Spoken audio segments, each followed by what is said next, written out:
Good afternoon. Thank you for attending today's meeting. If you could please find your seats, we will begin in 1 minute. Thank you very much.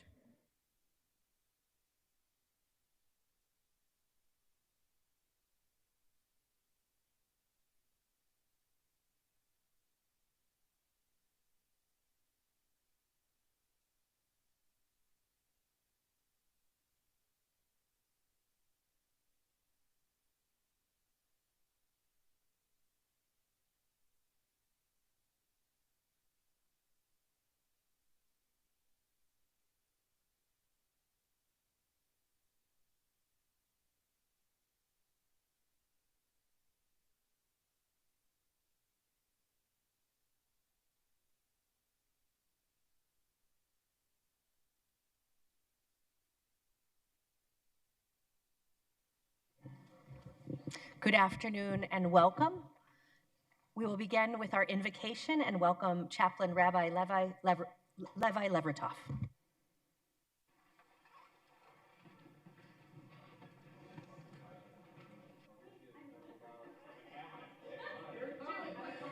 Jewish families will sit down to the 3,337th annual Seder and will follow your commandments to teach the children how you took us out of Egypt. You told us to answer the questions of 3 different kinds of children: the clever and interested, the defiant, and the younger simple, giving each the sort of answer they need. And you included a 4th kind of child who is not curious enough to ask. To this child, we are to tell them and teach them unprompted.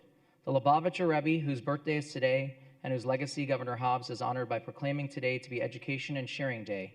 The Rebbe insisted that education is not about the pursuit of knowledge as a step stool to a career, but rather to prepare a child for life in its entirety, a life of purpose, benevolence, justice, and morality. He pointed out that this teaching of the 4 children leaves out a 5th kind of child, the child who is absent and is not present to be taught, the children who have been so alienated that they drop out, or that they are so neglected that it never occurs to them to be present in the first place. It can be easy or difficult to teach those who know to ask. They are at least present to learn.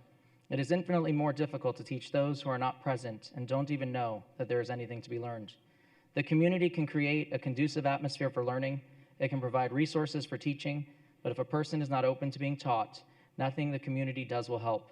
The solution to teach those not present and absent is through personal encounters, reaching out to them and letting them know they matter, letting them know that there is such a wealth of knowledge waiting for them if they will only open themselves to it. That is why, at the height of his world influence, the Rebbe would devote hours at a time to meet people of all sorts, face to face. And it is why the Seder, perhaps the most important Jewish ritual, is held not in synagogues, but at home, around the dinner table. On a personal note, as this is Councilman Galindo Elvira's last formal meeting, Councilman Galindo Elvira has shown and exemplified this very trait to the citizens of this great city, and particularly to those who live and work in District 7. The councilman has gone out of his way to reach each person individually, devoting his time to better our city. On behalf of this great city, thank you, Councilman, for your service. May God grant the councilman much success as he returns to being a private citizen and effecting change and betterment of our city from the bottom up. Almighty God, bless our mayor and council members with the peace of mind to fulfill their sacred duties. Help them in their mission as they reach out to each person with care, compassion, and kindness, to remind even those who are not present and have not even the wherewithal to seek that they really do matter, and allow themselves to be helped. Bless our mayor and council members with health, clarity, wisdom, and compassion to do their important work. Finally, grant them success and guide them as they convene to fulfill your very guidance to establish just laws. And let us say, Amen. Thank you, Rabbi Levertov, for that very special invocation. Today is also the 1-year anniversary of Councilman Galindo Elvira's appointment to the Phoenix City Council, and I'll ask him to lead us in the Pledge of Allegiance.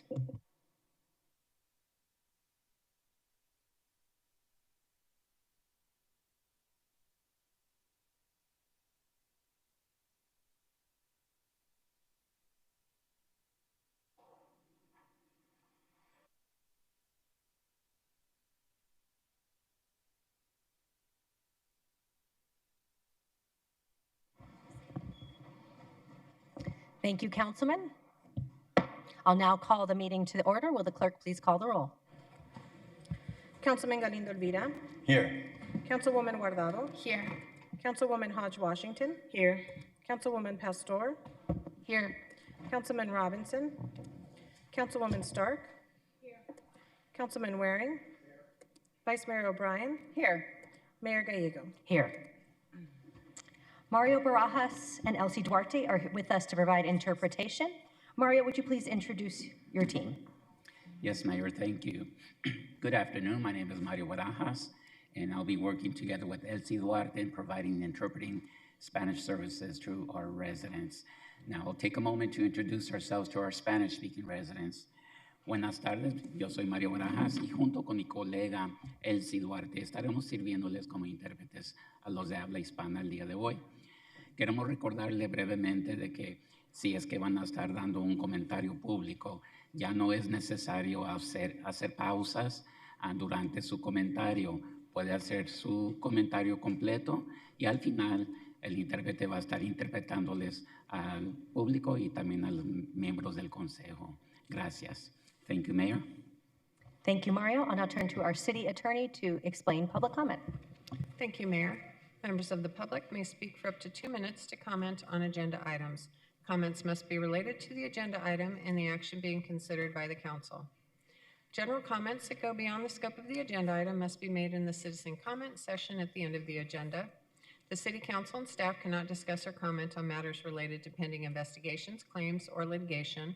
Additionally, any member of the public who appears before council in their capacity as a lobbyist must, as required by Phoenix City Code, disclose this fact before addressing council. The City Code requires speakers to present their comments in a respectful and courteous manner. Profane language, threats, or personal attacks on members of the public, council members, or staff are not allowed. The person who violates these rules will lose the opportunity to continue to speak. Thank you. Thank you so much. I'll turn to the city clerk to read the 24-hour paragraph. The titles of the following ordinance and resolution numbers on the agenda were available to the public at least 24 hours prior to this council meeting and therefore may be read by title or agenda item only.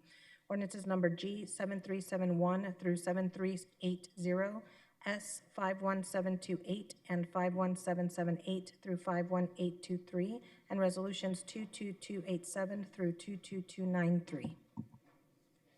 Thank you. We'll begin with the meeting minutes. Councilman Waring, do you have a motion on item 1? Yes, Mayor. I move approval of the meeting minutes of December 18th, 2024 be adopted. Second. All those in favor, please say aye. Aye. Any opposed, nay? Passes unanimously. Councilwoman Stark, do you have a motion on item 2? Yes, I do. I move to approve the minutes of the January 15th, 2025 meeting. Second. All those in favor, please say aye. Aye. Any opposed, nay? Passes unanimously.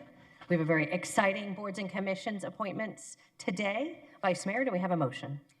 Yes, Mayor. I move to approve mayor and city council boards and commissions nominations. We have a motion and a second. All those in favor, please say aye. Aye. Any opposed, nay? Passes unanimously. We'll now conduct a swearing-in ceremony, and I'll ask our newly unanimously appointed commissioners to come forward.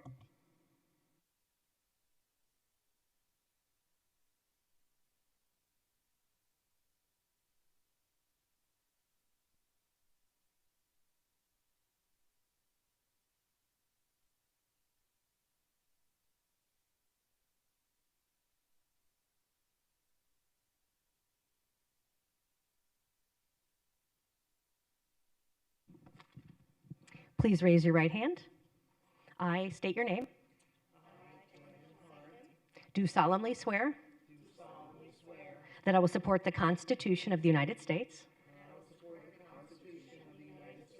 and the Constitution laws of the state of Arizona, that I will bear true faith and allegiance to the same and defend them against all enemies, foreign and domestic, and that I will faithfully and impartially discharge the duties of the office of the Phoenix Design Review Committee, the City of Phoenix Women's Commission, Sister Cities Commission, the City of Phoenix Ethics Commission, City of Phoenix Women's Commission, North Mountain Village Planning Committee. According to the best of my ability, so help me God. Congratulations.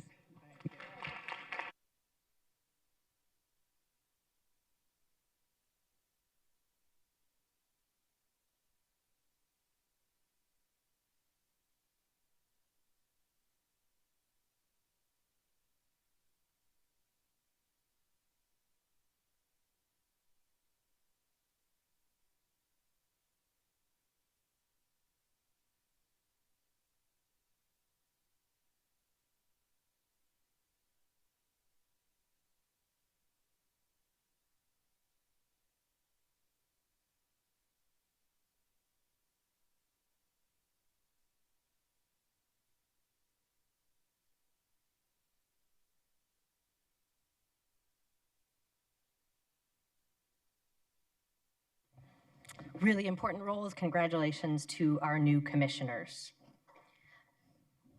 The City of Phoenix serves an advisory role to the state of Arizona on liquor licenses, and we'll turn to that portion of our agenda next.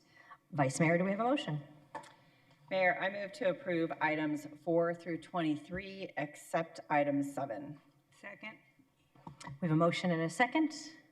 All those in favor, please say aye. Aye. Any opposed, nay? Passes unanimously. Item 7 is in Council District 2, so I'll turn to Councilman Waring. Thank you, Mayor. I just have, I guess, a question or a comment for staff.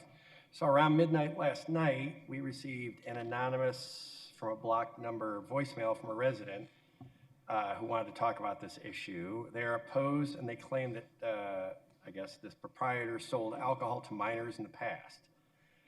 It's a new liquor license, so I know that they have another location, I guess, in Tempe. So could you comment on that? Have you received any complaints? If you had, I hadn't been notified, anything like this, and was there anything in the record to reflect this?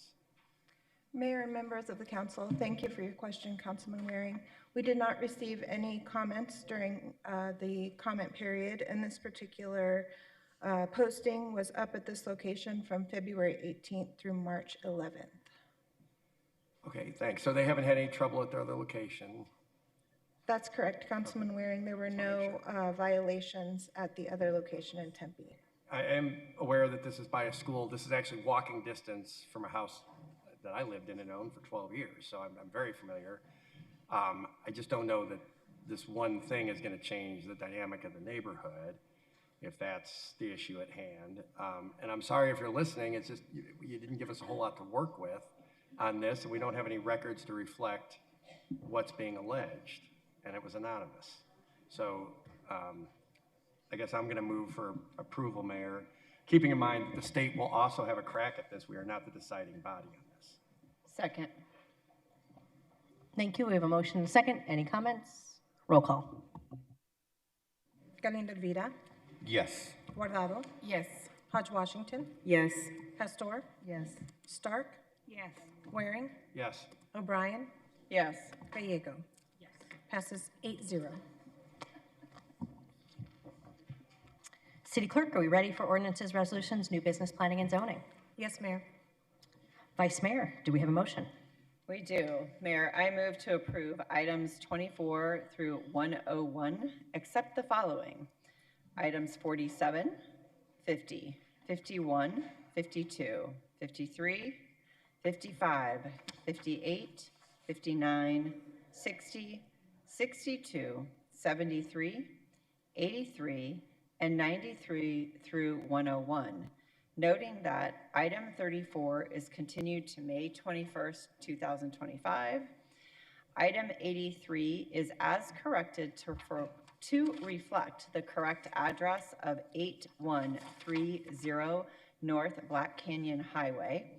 Item 90 is withdrawn. Item 93 has additional information. And a motion to suspend the rules to take item 93 out of order to be heard prior to item 59. And can the clerk confirm if there are any other items that should be excluded for in-person public comment? Mayor, Vice Mayor, no. No other items. Thank you. We have a motion from the Vice Mayor and a second from Councilwoman Stark. Roll call. Galindo Elvira, Yes. Guardado, Yes. Hodge Washington, Yes. Pastor, Yes. Stark, Yes. Waring, Yes. O'Brien, Yes. Gallego. Yes. Passes 8-0. Today, we have 183 units of housing on the planning and zoning portion of our agenda, as well as several affordable housing and shelter projects, including multiple to help older adults in our community. So a big meeting for housing.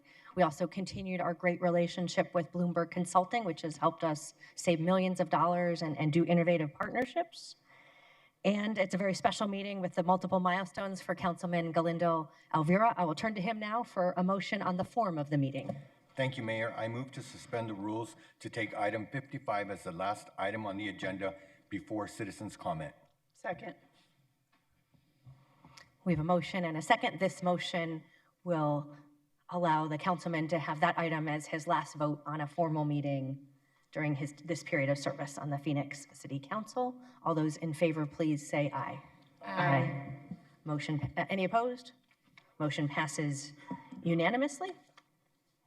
We next go to item 47, which is to, turn to the city clerk to read the title. Item 47 is for ordinance G7377, an ordinance amending Phoenix City Code, Chapter 42, Article 11, Section 42-11B and C, entitled Authorization for Approval of Liability and Special Risk Claims to increase the payment ordinance threshold. Thank you. Do we have a motion, Vice Mayor? Mayor, I move to approve item 47. A motion and a second. Any discussion? Roll call. Galindo Elvira, Yes. Guardado, Yes. Hodge Washington, Yes. Pastor, Yes. Stark, Yes. Waring, O'Brien, Yes. Gallego. Yes. Passes 8-0. We next go to item 50, which is a contract with the Arizona Department of Economic Security for Community Action Agency funding. Vice Mayor. I move to approve item 50. We have a motion and a second. This is an important contract with Arizona Department of Economic Security that administers several critical federal grants, including Community Service Block Grant funding, low-income home energy assistance, temporary assistance for needy families, and Neighbors Helping Neighbors. As we see major changes to federal funding, I wanted to highlight the importance of one program in particular, the Low-Income Home Energy Assistance Program, also known as LIHEAP. That program has helped 2,845 of our residents with financial assistance for energy bills. It aims to help reduce the likelihood that someone might be forced between the impossible decision of running the air conditioner or purchasing essentials.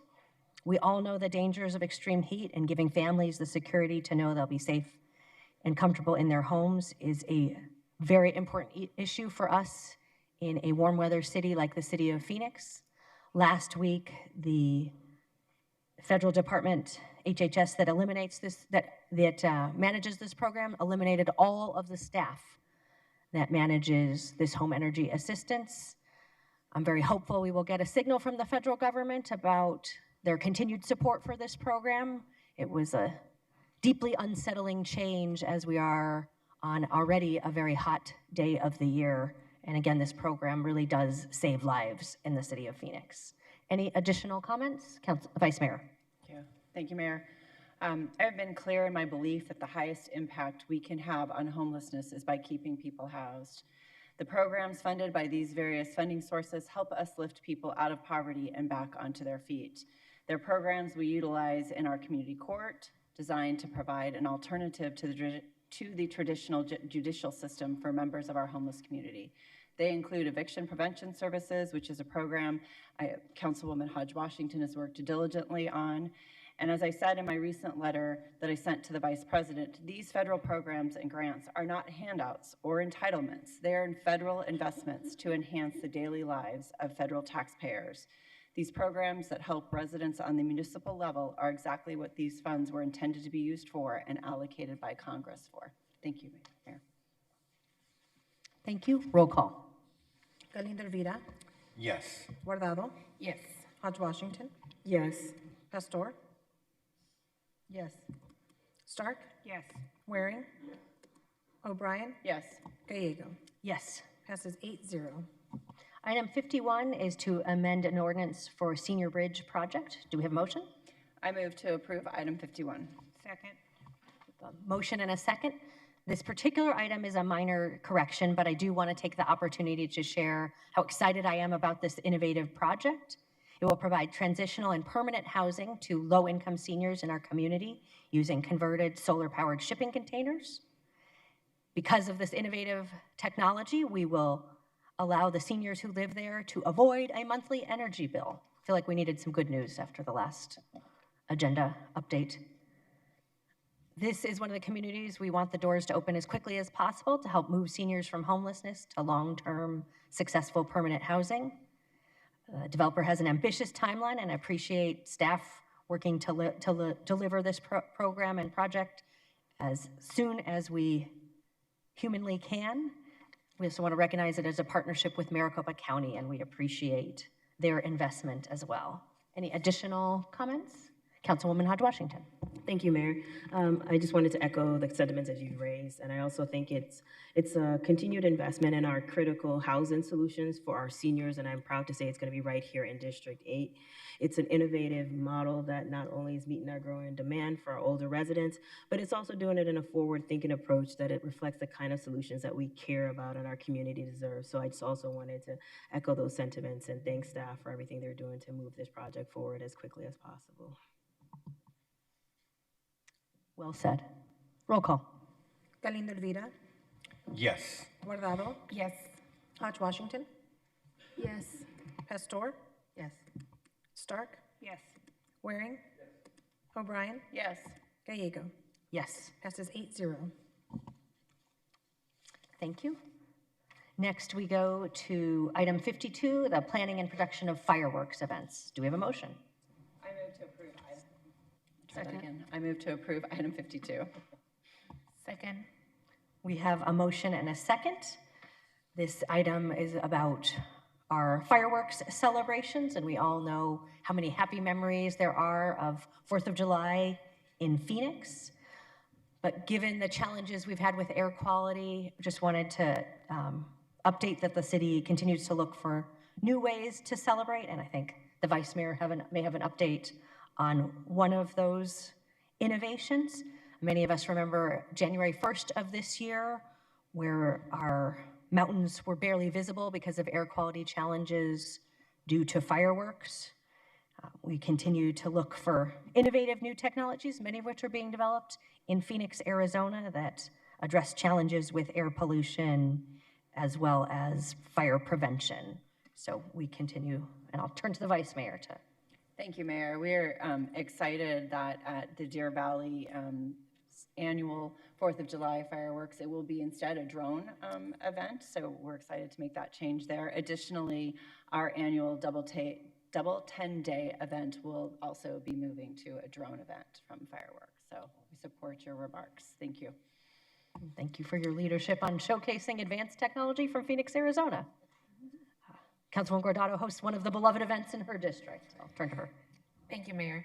As I agree with the mayor and open to looking to other options that maintain our air quality, I like the idea of maybe thinking about different type of shows that are environmentally responsible.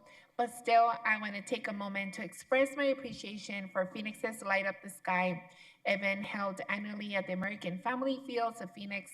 This celebration of our country's Independence Day has truly become a cherished tradition for both West Phoenix and all of Phoenix. The excitement and camaraderie that the event brings to our community is invaluable. It's heartwarming to see how it has become an occasion that our whole community relies upon each other, fostering connections and creating lasting memories. I would like to thank Deputy City Manager John Chan, Director Cynthia Aguilar, and the Parks and Recreation Department for their leadership in bringing this important event back to the city this year one more time. But looking forward to seeing how is it that we do these events better, that we it's a win-win situation, one for the community, another one for the environment. As someone that has asthma, I definitely understand the issues and hoping that we can come up with a lot better solutions. Thank you, Mayor. Thank you, Councilwoman Pastor. Thank you. I just wanted to say I took it to heart, Mayor, when you brought it to my attention regarding the fireworks and the air quality. I did have staff investigate in doing drones versus fireworks. I did it a little late because we were doing the research, but we also had to order the fireworks in order for it to get here in July and be able to be here in July on time, or else the company was going to go somewhere else. So I triggered to have the fireworks this year as the research was being gathered. What I have found out is if we do the drone show, and I want to take this out to the community, if we do the drone show, we'll have to cut it 10 minutes and it will cost more. And so I need to figure out, specifically with the Parks Department, on how to administer it being environmentally safe, but still entertaining and adding the quality of a show that is needed to represent the 5th largest city. So next year, we are, as we do fireworks this year, next year we will be looking at drones and the way we can expand it and the way we can also be cost effective. So thank you.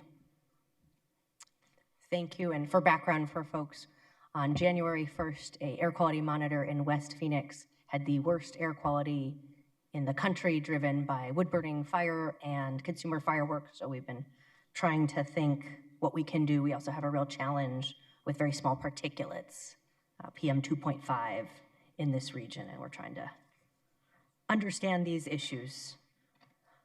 With that, roll call. Galindo Elvira. Yes. Guardado. Yes. Hodge Washington. Yes. Pastor. Yes. Stark. Yes. Waring. O'Brien. Yes. Gallego. Yes. Passes 8-0. Item 53 is next. This is related to 7th Avenue and Washington Street. It is to issue some requests for proposals related to some city land. Do we have a motion? Mayor, I move to approve item 53. Second. We have a motion and a second. This is exciting land, again, at 7th Avenue and Washington, due to a variety of different changes, including the police headquarters moving. We'll be able to do some major redevelopment of city-owned land. To me, 7th Avenue and Washington is really a gateway into our downtown, particularly for people coming from the south and west, and it's really exciting. We will have 3 parcels going forward. I'm hopeful that we'll get some really exciting best-in-class innovation. It's very unusual to have this type of land in a downtown move forward. We've been talking with the community and have had some incredible ideas about how this land might be able to be used. One concept would be a gateway arch that might come over the street and really let people welcome into downtown with some fantastic placemaking art. We had one architecture firm who proposed we might be able to do a vertiport for advanced technology at this location. So I'm hopeful that people who are responding to this will give us incredible architecture that's gorgeous and befitting a gateway, but also be really open to innovative new concepts. We are so lucky to have this opportunity. We have such a creative community, and we're really looking for some excitement and innovation in these proposals, and not just being constrained by the bare minimum, but what are the ideas out there in our community? Anyone else want to add anything on this topic? Councilman Galindo Elvira. I'll yield to Councilwoman Pastor. Councilwoman Pastor. I think this is a great opportunity for those that want to continue to build in our city, and but my request is more vibrancy, really architecture, bringing the architecture to this area and bringing it to downtown. I think we struggle, or at least I will say I struggle sometimes when development comes in front of me and it is just a box and telling me that this is great, affordable, livable, but I would like to see a lot of design and architecture just really start marking our downtown on the outsides of the sevens. And as the mayor stated, it is a gateway to enter, and we can do that, and we have the ability to do that. So thank you. Well said. Councilman. Thank you, Mayor. I agree with your comments. I think it's a real great opportunity to really showcase the culture, the art, and the vibrancy of District 7. We know already that art can tell a story. You just have to look at the South Central Extension and the 8 art installations and how it's been representative of the different communities within District 7. So I'm with you on this, and I hope that it comes to fruition, because it'll be something so special for the downtown area, and so I hope it happens. Wonderful. Roll call. Galindo Elvira. Yes. Guardado. Yes. Hodge Washington. Yes. Pastor. Yes. Stark. Yes. Waring. O'Brien. Yes. Gallego. Yes. Passes 8-0. We next go to item 57, which is a development agreement in District 7. Do we have a motion? Sorry, can I get a clarification on which item number we're on? I think we moved 55. So we're on 58? Not 57? Okay. Okay, 58. I just wanted to verify. Perfect. I move to approve item 58. Did we do 57? Oh, we did. Okay, sorry, I had to. Councilman Glendale Vera, I must have an outdated version. Okay.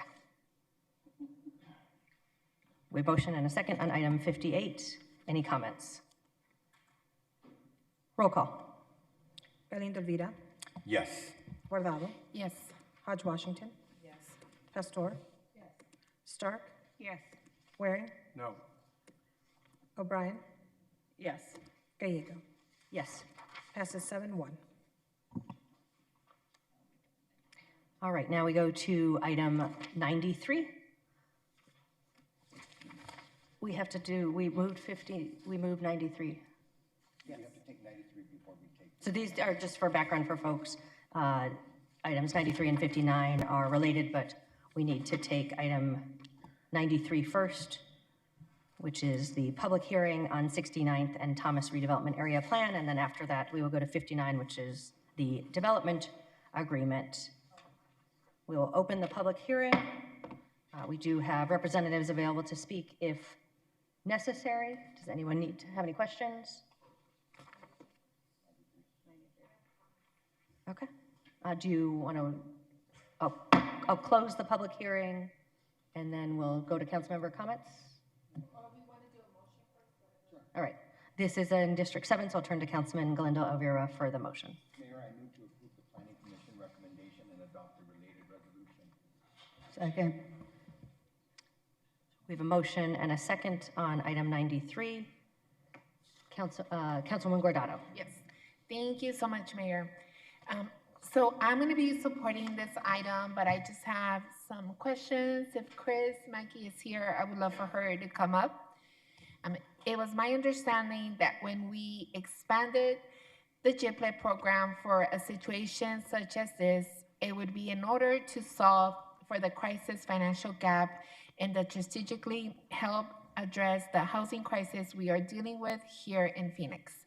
While I intend to support this project and my colleague, which is his last meeting, we're gonna miss you, I firmly believe that this project, had we pushed for stricter percentages, would have allowed us the leverage to realize much more than 51% affordable housing that we are getting here.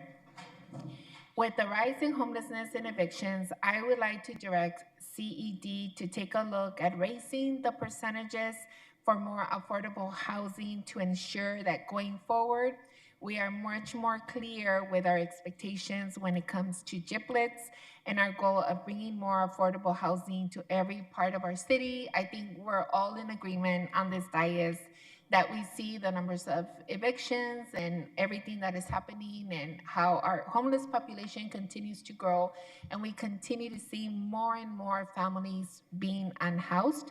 So hoping, Chris, that we are able to do that we can start looking at that again. Mayor, members of the council, absolutely. We can go take a look at the 2022 policy that the council provided us guidance and bring that back to each of you to look at what those percentages, and we can make some recommendations on those percentages. Perfect. Thank you. Well, I would really appreciate that, and I think this is a great project.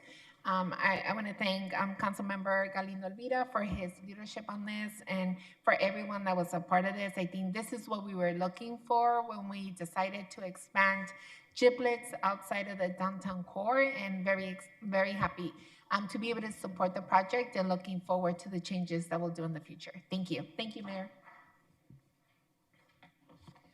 Thank you. We'll go next to Councilwoman Pastor. Yes, thank you. I happen to be the one that was the chair of that subcommittee on really drafting, along with my committee members, of what that area would look like outside of downtown, and really wanting to move outside of downtown for the purpose of developing all our different districts.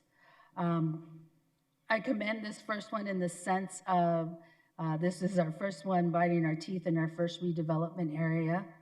I do agree with Councilwoman Guardado in the intent was, or one of the intents, not all of them, one of the intents was affordable housing. And my understanding, and you can correct me wrong and we can talk about it, is my understanding that each district will have the ability to say, in a redevelopment plan, to say, no, I want 100%. In the redevelopment plan, 90%, but that it was up to each council member. That's what I was told. Mayor, Councilwoman Pastor, each of the council districts, as we move forward, they will be working with us on what they want. I think we could set kind of a baseline. Okay. And then work with each, as you provided guidance at your subcommittee, to be able to work with each of the council districts as each of these applications move forward. And if not, maybe what we do amongst ourselves is to agree of what percentage, a range of 60%, 70%, 75% of affordability in these projects, because it is a giblet. Mayor, Councilwoman Pastor, we'd be happy to work with you all on that. Okay, thank you. Any additional comments? And staff just asked me to clarify, the giblet will be the vote subsequent, and this is the planning item that enables the next one. Thank Roll you. call. Galindo Elvira, Yes. Guardado, Yes. Hodge Washington, Yes. Pastor, Yes. Stark, Yes. Waring, Yes. O'Brien, Yes. Gallego. Yes. Passes 8-0. Because that passed, we can now go to item 59. And thank you to my colleagues. It's really important we keep assessing our affordable housing goals and the tools that we have. So that will be a great conversation to have. Thank you, Councilwoman. Councilman Galindo Elvira, do you have a motion on item 59? I do, Mayor. I'd like to make a few comments prior to the motion, if that's okay. Thank you. The Phoenix City Council continues to lead the way in addressing the housing needs of Phoenix, the Valley, and Arizona. Today's item represents the City Council's commitment to find new and innovative ways to provide more opportunities for affordable housing. In conjunction with the redevelopment plan, this development agreement will transform a blighted lot in District 7 into a vibrant mixed-income housing development, from blight to beautiful. Mayor, with this, I move to approve item 59 per staff's recommendation, with the modification to restrict a minimum of 51% of units as affordable housing to residents earning 80% of the area median income or below. Second. Thank you. We have a motion and a second. Any additional comments? Roll call. Galindo Elvira, Yes. Guardado, Yes. Hodge Washington, Yes. Pastor, Yes. Stark, Yes. Waring, No. O'Brien, Yes. Gallego. Yes. Passes 7-1. Item 60 is in District 8. It is related to land that the airport has acquired, and should I turn to Councilwoman Hodge Washington for comments and a motion? Thank you, Mayor. Can I ask Chris a few questions before I move forward to my motion? Thank you so much, Director Mackey. As part of the years-long aviation land reuse strategy, we are now taking the first of these properties out for activation and sale. The community has waited a long time for this process to start, and I'm excited to see the plan taking shape. The properties that are being moved forward today were all recommended for industrial and job-generating development in the aviation land reuse plan that was supported by the community. I concur with the plan, but I would like to add some language into the record about the disposal of these properties to ensure we have the kind of projects we want to come into the area that will bring new and exciting jobs both north and south of the I-17. I would like to add to the city-owned properties that have 3 or more lots that are contiguous. I would like these properties to go through a public offering that will provide information on what the company or developer wants to put on the property, what the timing is, and what their investment will be into those properties. I know a full request for proposal is a lengthy process, so I'm not recommending this, but I've used our public offering process very successfully to develop some of our more challenging parcels. Can you explain the difference for those listening between an RFP and a public offering? Mayor, Councilman Hodge Washington, would be my honor. A request for proposal is a procurement process that follows very strict reporting guidelines through the city. Once a request for proposal is issued on a particular property in the city, the proposers can only speak with our procurement officer. They can only meet during public meetings. They can't get questions answered as easily as they can on our more challenging properties as when we do a public offering. The request for proposal also requires us to do activity and work with those developers through the LOI process and through the development agreement process. A public offering would be a combination of a private sale and an RFP. So instead of just putting the properties out for sale and selling them to the highest bidder, we would go through a similar process to the request for proposal. The developer or company would need to submit to us what they want to build. It would talk about their investment. It would talk about their financing, the number of jobs they wanted to create. We'd be able to ensure that it fits with the aviation land reuse strategy, really what the community had worked all those years to be able to work on. We then set an internal panel that reviews those documents, and when we have a proposer to move forward, we meet with the council, the district, which in these instances you, and meet with the rest of the council members, ensuring that we're seeing what you had to move forward. We want to make sure we get it right, and then we would go out to the community to make sure that it met the aviation land reuse strategy, and then we'd come to council for your consideration at a public meeting.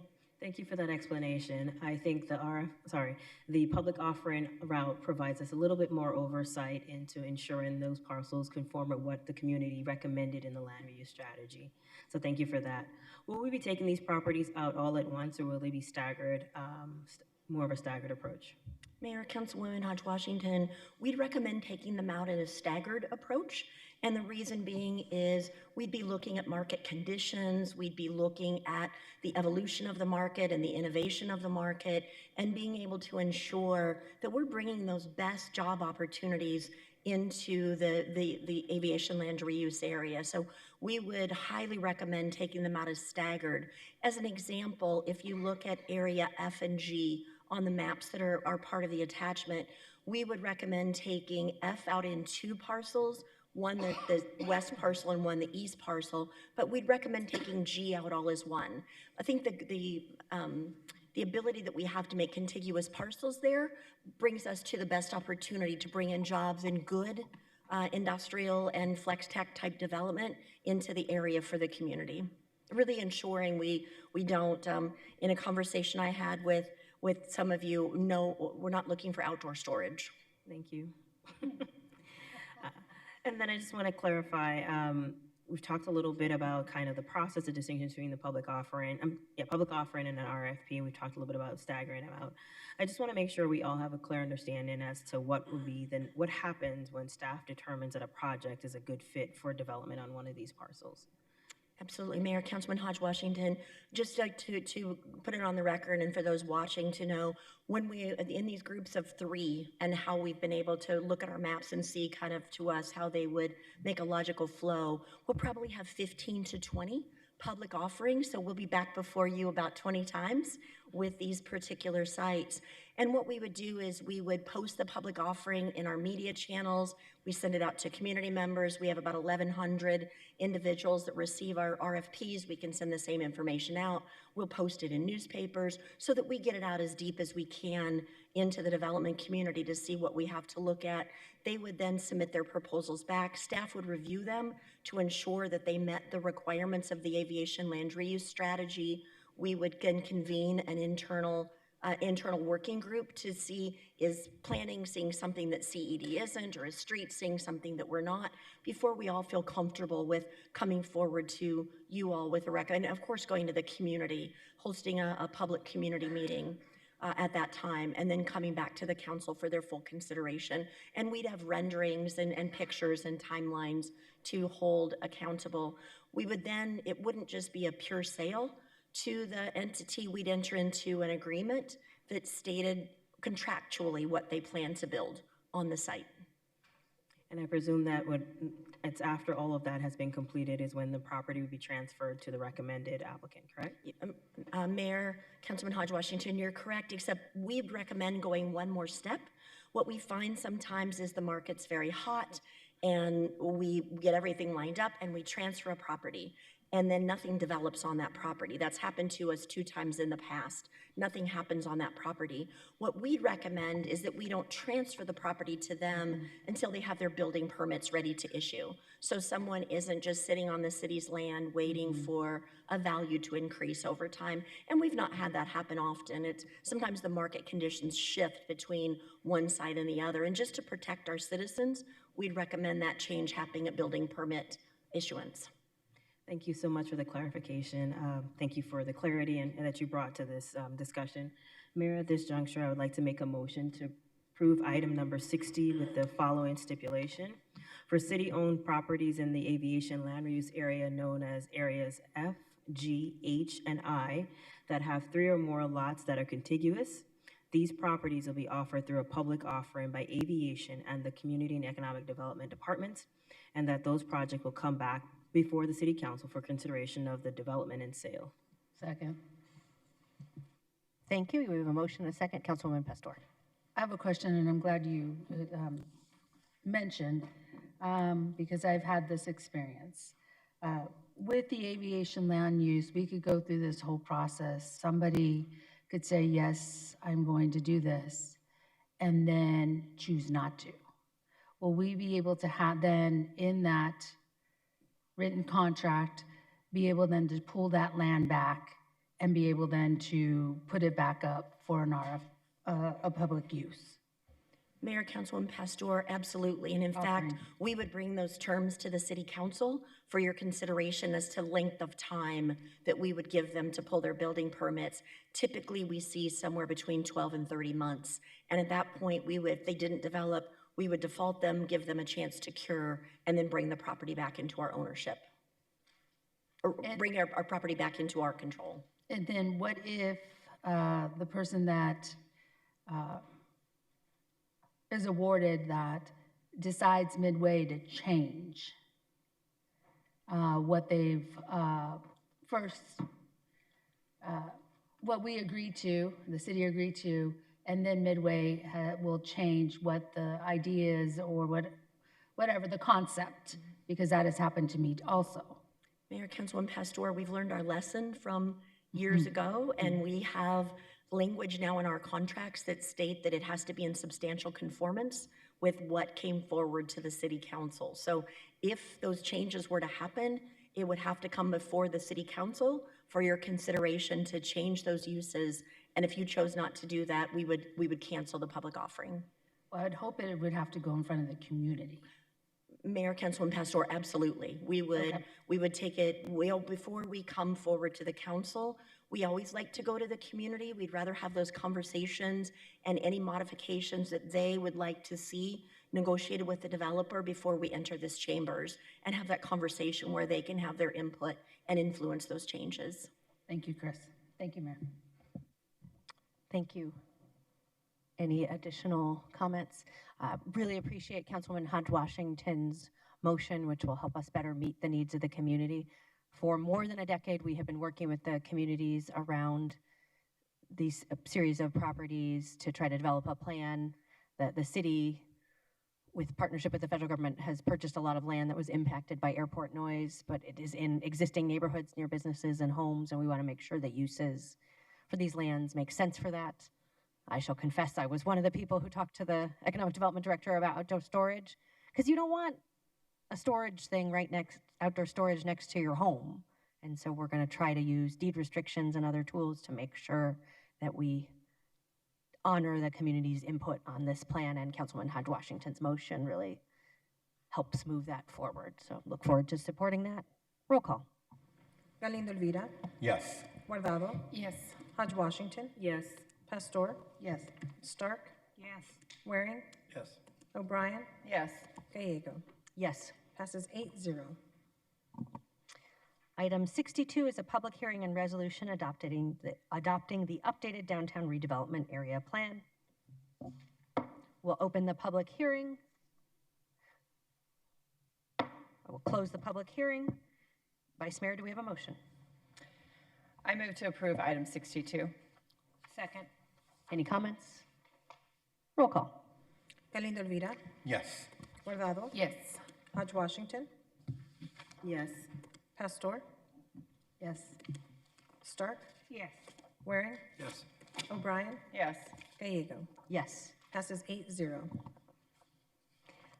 Our next item is 73, the Mary Rose Wilcox Way ceremonial sign topper. I will turn to Councilwoman Hodge Washington for a motion and comments. Thank you, Mayor. I move to approve item number 73. I would ask the opportunity to give comments upon a second. Second. Yeah, Carlos wanted it. I didn't hear you. Thank you. Thank you. Thank you. Thank you, Mayor. First of all, I wanted to extend my gratitude to my colleague, Councilman Galindo Elvira, for his support of this effort and for helping make this tribute possible. It is my distinct honor to bring forth this item, recognizing a true trailblazer, champion for our community, and lifelong public servant, the Honorable Mary Rose Wilcox. She was born in Superior, Arizona, and raised within the Copper Corridor. Mary Rose has never forgotten where she's come from and has always used her voice and leadership to uplift the people of Phoenix and all of Arizona. She was the first Latina to serve on the Phoenix City Council, representing District 7 from 1983 to 1993. She went on to become the first Hispanic woman to serve on the Maricopa County Board of Supervisors, representing District 5 for over 2 decades, and her leadership was not without risk. Her support for transformative projects represents a deep commitment and personal sacrifice that comes with a life in public service. Yet she never wavered in her dedication to what she believed was best for Phoenix. Mary Rose and her husband Earl made a lasting impact in the Grant Park neighborhood when they opened El Portal Mexican restaurant in 1999. El Portal quickly became more than just a place to eat. It became a community hub and a place for organizing, advocating, and addressing the needs of the community. It is only fitting that we honor this incredible woman at the intersection of 2nd Avenue and Grant Street, right in front of El Portal, with a ceremonial sign topper in her name. This sign will be a lasting tribute to her decades of leadership and a commitment to our city. Thank you. Thank you. Councilman Galindo Elvira. Thank you, Mayor, and I want to extend my deep appreciation to Councilwoman Keisha Hodge Washington for the partnership and her advocacy for the naming of the ceremonial street. Mary Rose Wilcox is a product of rural Arizona. She's from Superior, Arizona, a copper mining town in Pinal County.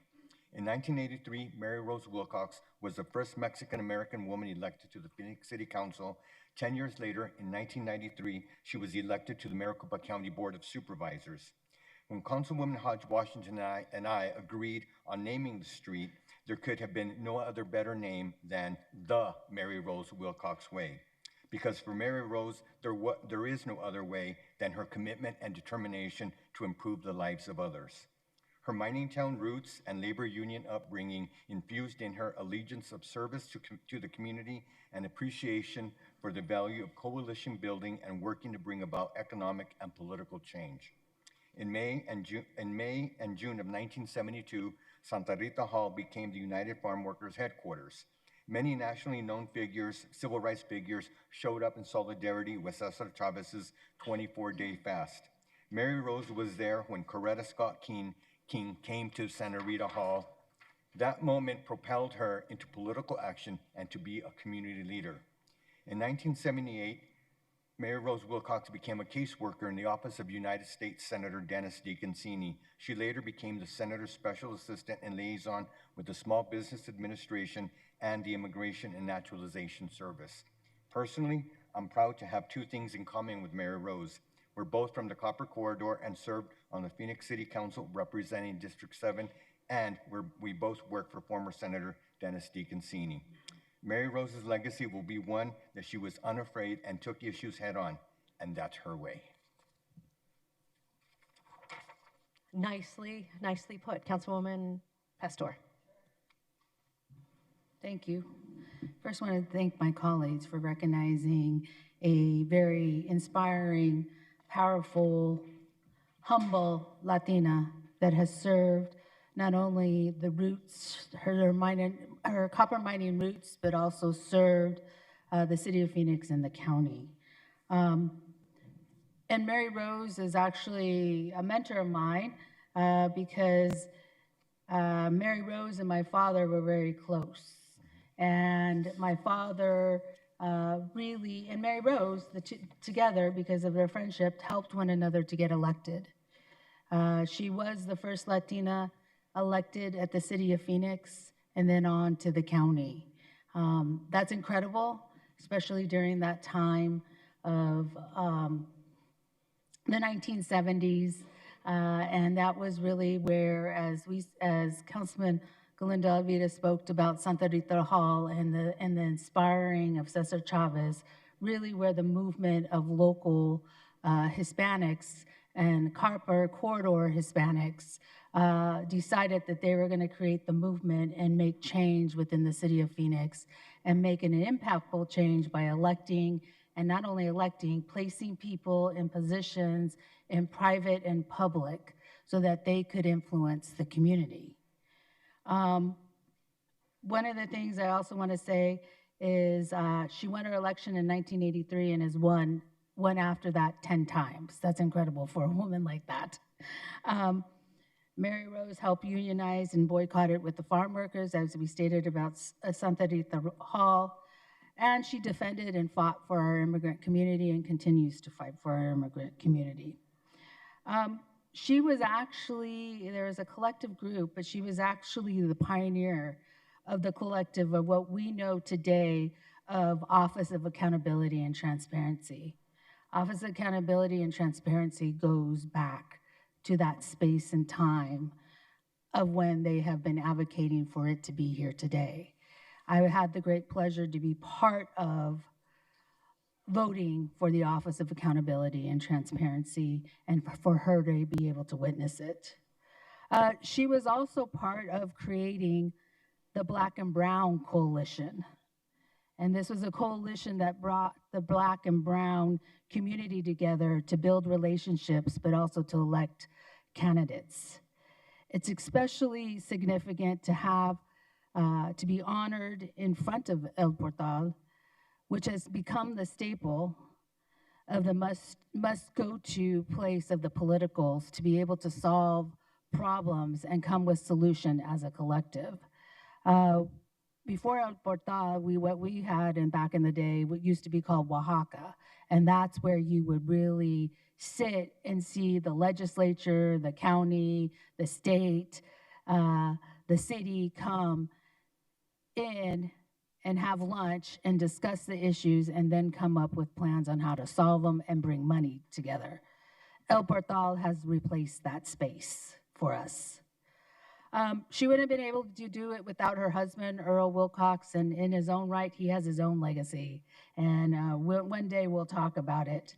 But most importantly, congratulations to Yvonne, her daughter, her only child, and the Rhymes men, because there are no granddaughters. There's great-granddaughters, but there are no granddaughters, and she has 5 beautiful grandchildren, and Yvonne's husband, and they're all men. So I'm just giving a shout out to the Rhymes men, because the women keep them all moving in together. So I could not be more excited today than to vote for this. And so I'm very grateful to my colleagues for bringing this to the forefront. Thank you. Thank you, Councilwoman Guardado. Thank you, Mayor. First, I wanted to take a moment to express my heartfelt gratitude to my colleagues for bringing this together. This is such an amazing thing to be able to do for Mary Rose. And I'm also very grateful for Mary Rose's friendship and leadership on the city council and everything that she's done in our community. And I'm not gonna repeat a lot of what my colleagues already said, but from my personal experience with her is meeting her at El Portal. El Portal became a place of refuge for a lot of people in our community during some very difficult times for a lot of us here in Arizona as we battled against Russell Pierce, Joe Arpaio, and SB 1070. El Portal became an area where people would come there to try to figure out a plan, to try to work together on how was it that we were gonna fight against a lot of these injustices that were happening in our community. And she was not scared. She was ready to take on the different battles that she had to take on and the retaliations that she also suffered thanks to standing up to a lot of the challenging moments that we were living here in Arizona. So I cannot thank her enough for all of her leadership, everything that she's done, and the mentoring that she gave to a lot of us, either directly or indirectly. Can't thank her enough for all of her leadership and everything that she's done for all of us. And I'm very proud and happy to be able to support this item. Thank you, Mayor. Thank you. Councilwoman Stark. Thank you, Mayor. I'm going to speak a little differently about Mary Rose because I knew her as a staff person. And I will tell you, I always thought she was one of the hardest working elected officials I ever saw. She always stepped up and helped her constituents. I can remember times that she would come down to my office with a constituent and she'd say, Deborah, you need to help this person. Yes, ma'am, I'll help this person. She really, really does care about people. That's the kind of heart you want to see in an elected official. She went above and beyond the duties of being an elected official, both for the city of Phoenix and for Maricopa County. She is a wonderful woman. This is a wonderful tribute. Wish we could do more, but this is a great start to honor a great elected official. Thanks, Mayor. Thank you. Mary Rose and Earl stepped in for the city of Phoenix at a very difficult time in our budget process. They helped us operate Grant Park and really deliver for the kids. Mary Rose had an incredible passion for our young people. She worked so hard to get them access to internet and great computers, to make sure they had a great holiday. She'd help kids get fantastic presents like a bicycle at Christmas when that might be the only present they were getting, and just so many happy faces. I feel like there's a whole generation of kids who are in love with our Parks Department because of Mary Rose's work and the great partnership with the City of Phoenix Parks Department. Our Parks Department will be recognizing her shortly as well for that great work.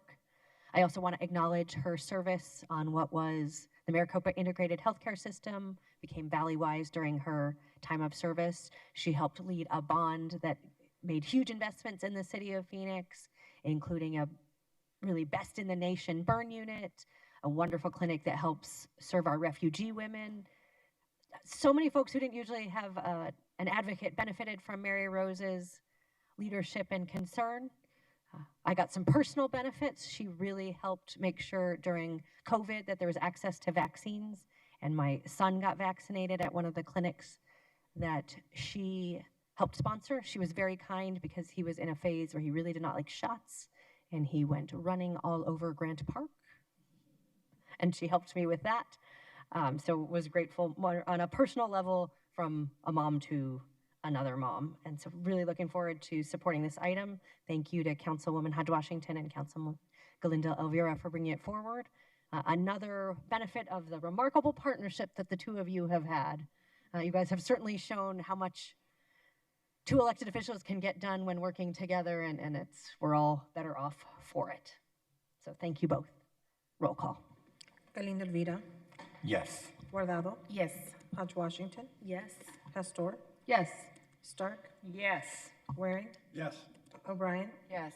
Gallego. Yes. Passes 8-0. All right, the good news continues. Item 83 is senior affordable housing in District 5, and I will turn to the councilwoman. Thank you, Mayor. I would like to make a motion to approve item 83 as corrected. Motion and a second, and I'll recognize you for comments. Thank you. Today's item approves Smith Group, the project design team, working to help convert the former Super 8 into an affordable housing site, and I could not be more excited.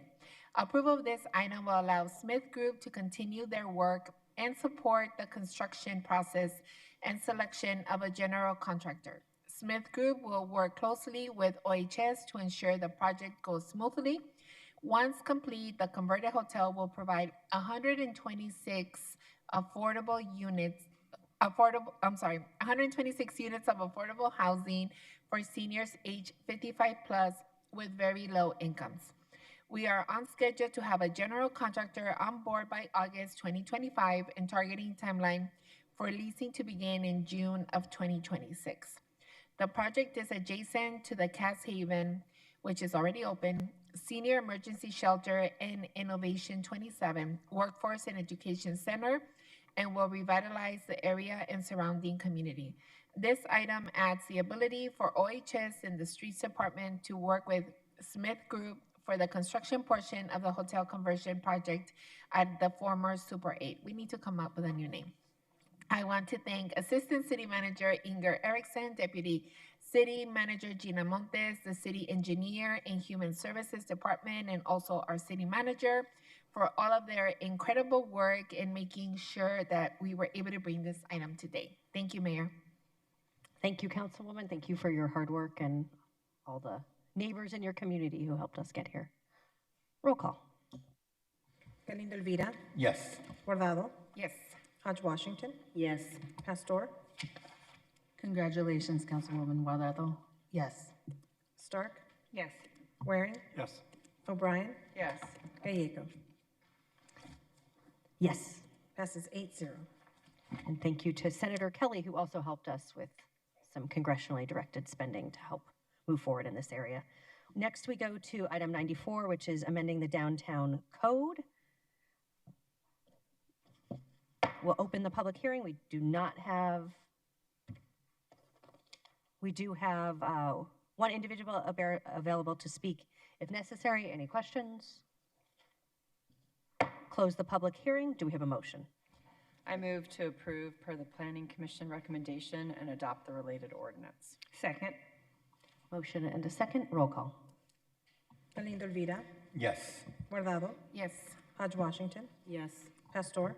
Yes. Stark. Yes. Yes. Waring. O'Brien. Yes. Gallego. Yes. Passes 8-0.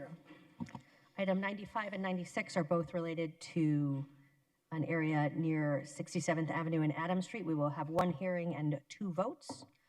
We'll open the public hearing. We do have one individual representing the applicant available to testify if needed. Close the public hearing. I'll turn to Councilman Galindo Elvira first for 95.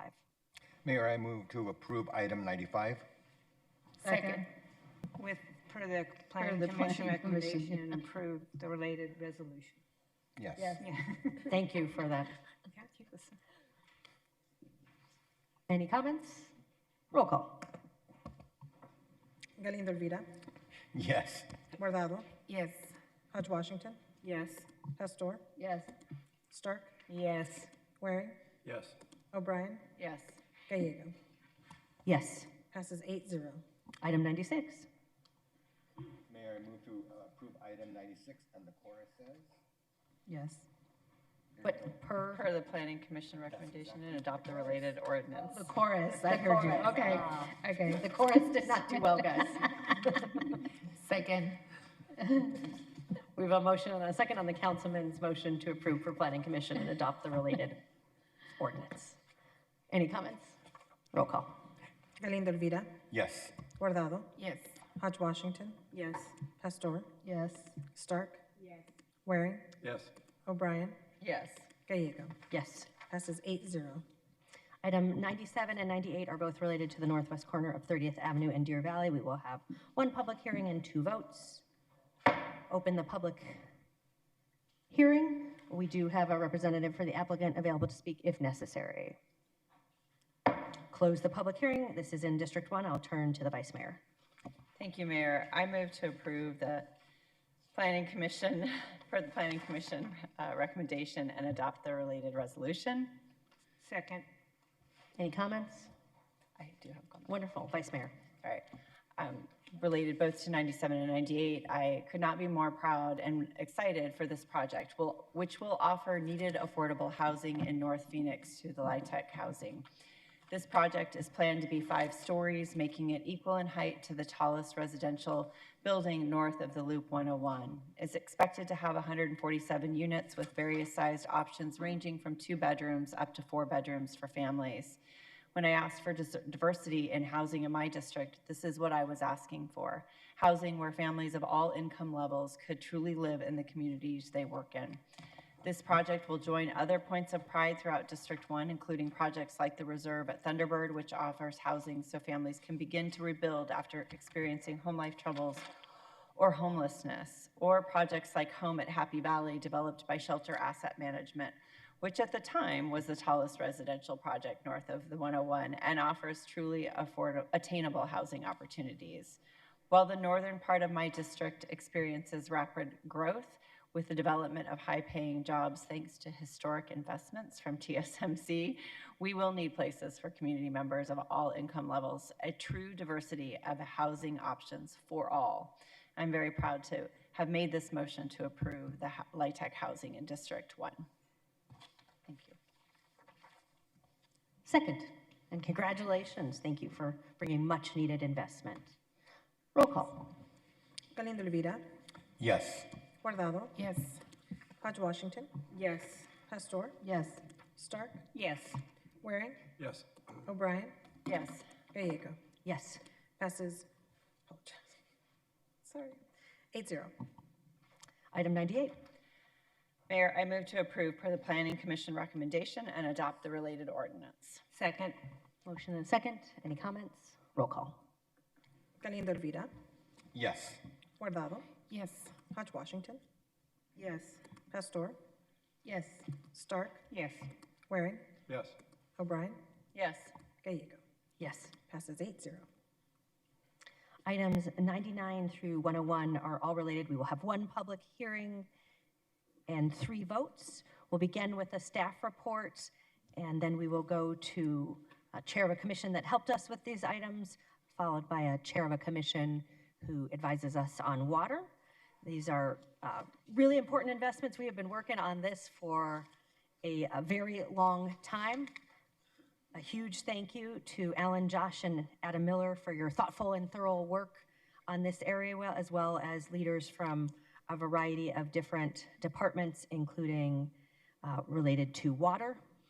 As our city continues to grow in exciting ways, our residents expect city services to maintain the same level of excellence they've experienced historically. This item responds to new needs and acknowledges that construction materials and labor costs have gone up, and that the city and its residents shouldn't shoulder that burden alone. The impact fee program asks growth to pay for growth. In this way, the program is progressive. Rather than relying on existing residents and businesses to shoulder the cost of infrastructure that primarily benefits new development, it asks new development to make investments in the essential infrastructure it depends on.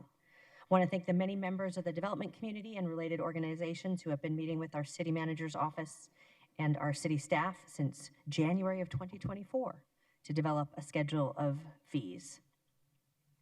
As you'll hear in the presentation, these fees are determined through a detailed technical analysis to define what facilities and investments will be needed to serve our growing community. This council and the incredible staff team leading this effort have pushed the limits to draw down costs as much as possible, modeling and remodeling, to ensure we've captured every opportunity for cost savings. Thank you to the team for your patience. With that, I will turn it over to Deputy City Manager Alan Stevenson. Thank you, Mayor, members of council. I'd like to introduce Adam Miller, our Deputy Director of the Planning and Development Department, who oversees the infrastructure financing team. It's he and his team that are principally responsible for the impact fee item coming forward. I'd like to thank them for their hard work, as well as Dr. Max Wilson and his team within the former Water Department. Now he's our Water Resources Advisor, as most of you all know. I'd also like to go through and thank the many departments who are part of the impact fee program. All of the departments that have fees that are part of this process had representatives that participated throughout that almost 3-year process that you just described, Mayor. On today's agenda are 3 items. Item 99 is a resolution adopting the development impact fee report. Those are based on the City Council infrastructure plans that were adopted in December. Item 100 is the City Code Amendment to put in the new fee tables for chapters 29 and 30 of the City Code. And then item 101 rescinds development occupation fees as the new fees in item 100 begin to take effect through a phasing process pursuant to state statute. As you stated, Mayor, impact fees are critical items that allow the city to require that those who are benefiting most from new development are the ones paying for those improvements. for the upfront capital costs associated with that. The next slide here just outlines those parts there for the presentation. So what are impact fees? What they are not. They're fees that ensure that those residents pay for those fees as discussed. And then they're only for planned improvements that benefit new development. They are based on the actual cost to build public improvements. The money cannot be used for any other things than those improvements, and they're charged when building permits are issued. They do not cover any operations or maintenance, nor enhanced services. They're not a tax on construction, or nor a new regulation or requirement. The operations and maintenance part of it are important to note because those are things that the city then is required to provide for as part of the normal process. And so that's why it's very important to have the impact fees to help cover those upfront capital costs, because the city is responsible for daily operations and maintenance of those. With that, I'm going to turn it over to Adam Miller, who's going to walk us through a quick background of it, and then we'll get to Dr. Max Wilson. I'll be back for any questions. Mayor and Council, the proposed impact fee update features 11 fee categories covering public safety, parks, libraries, flood control, streets and bridges, and our water and wastewater systems, including our water resources. The map identifies 15 unique impact fee areas across Phoenix. Each area has a different set of needs for extending public services to new development. The shading represents relative total charges, with the highest fees occurring in the newer growth areas where facilities are lacking and investment in public infrastructure is needed in order for development to continue.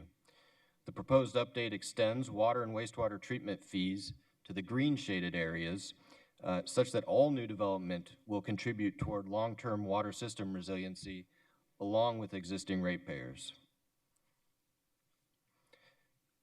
The last fee update was completed 5 years ago. Since that time, there has been a significant increase in the cost of construction. This slide illustrates the cost increase of a 42-inch water transmission main since the last update, more than doubling from about $4.5 million per mile to over $11,000 million per mile today.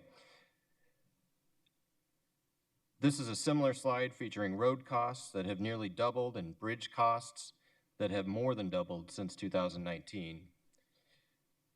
And finally, a look at a 3-bay fire station that also more than doubled from $8.6 million in 2019 to nearly $20 million today, just over $18 million. This table shows the current total net fee by area and the progression of the estimated fees through this update process. As illustrated on the map that I shared earlier, you can see here that the increases would be greatest in the northern areas where existing infrastructure networks are very limited relative to the new development that is anticipated in those areas. Water, sewer, and road infrastructure is largely in place in the southwest and Ahwatukee areas, so these locations would experience the smallest increases. Finally, the lowest fees would be in the balance of the city or the area that was shaded green on the map, where only water and wastewater treatment impact fees would be collected. It's important to reiterate that the impact fees are only paid by new development, and the vast majority of those fees are for critical infrastructure, including facilities like water and roads that need to be in place for a development to move forward. The proposed fee update provides for $1.6 billion of investment in new infrastructure over the next 10 years. We have modified the approach and methodology for our public safety fees to help ensure response time standards can be upheld as areas with limited transportation networks develop. And based on feedback from the developers that build and invest in our community, we have modified our street fees to focus on bridge funding. This will better position the city to contribute toward critical new bridges as we move forward. At this time, I'm going to ask City Water Resources Management Advisor, Dr. Max Wilson, to cover some of the highlights and challenges related to water and wastewater systems. Thank you, Adam. Thank you, Alan, and thank you, Mayor and Council, for the opportunity to speak here today. There are two primary benefits that the new impact fee program brings to the city from a water and wastewater perspective. The first of these is in the area of water resiliency. As the council has been briefed many times, the Colorado River is currently facing one of the largest droughts in the history of the Colorado River, and we've seen very poor runoff conditions on the Salt and the Verde River this last year. Investing in water system resiliency, especially through water reuse, is a critical component of ensuring that we're able to make the most of every drop of water we do have so that we can continue growing sustainably moving forward. Additionally, the construction of these water reuse facilities substantially will relieve constraints on wastewater system capacity that we have in the northern part of the city at this time, where we're facing major constraints on the ability for that area to develop until wastewater capacity is developed. Additionally, one of the pieces of feedback that we heard from the council at our most recent public hearing on this topic was a question about whether we could adjust fees to reflect smaller homes having a smaller impact on the system. We were able to work with our statisticians within the water department to examine this issue, and what we found was that primarily water use at single-family homes is determined by, as Adam has put it, plants, pools, and people. And that is to say that inside a very small house that has lots of landscaping with lots of people, you may see larger water use than in a very large house that has very little landscaping and very few people living in it. And as such, because that is not an element that we can predict at the time of zoning and planning and permitting, we may recommend no changes to the fees based on these factors at this time. With that, I'll pass it back to Alan. Thank you, Max. A couple of other points that were brought up at the February City Council meeting. One was about the impact on affordable housing, and unfortunately, the impact fee program is required pursuant to state law to charge fees for anyone who is developing within those impact fee areas, and those fees have to be based upon their impact to the system as a whole on the infrastructure in an equitable fashion, and so the city cannot waive any impact fees for affordable housing. They would have to be built and paid the same time as regular development would be. The next one that the council had some questions on is how the impact fee proposal could be phased in over time. And so what this slide shows you is that state law has provided a process to phase in the impact fees over time. And so you see that there's a 75-day ordinance effective date, which is more than double the typical 30-day ordinance effective date for most general G ordinances. And then it also includes adjustments for no fee increases for 24 months for single-family homes abated from the first building permit within an approved plat, and then multifamily and other uses are from the final site plan approval. And so you can see that the impact fees will be phased in over time because of this requirement. So it is phased in a way to try and ensure that projects who have been working on this on their projects will be able to have some time to get through the rest of the process, so long as they meet these requirements pursuant to state law. Staff does recommend approval of these three items. They will help enable the city to collect impact fees so that we can continue to fund major infrastructure that will allow us to continue to grow and expand as a city and be able to attract high quality employment uses, and as well as address residential shortages by allowing for new development to come in.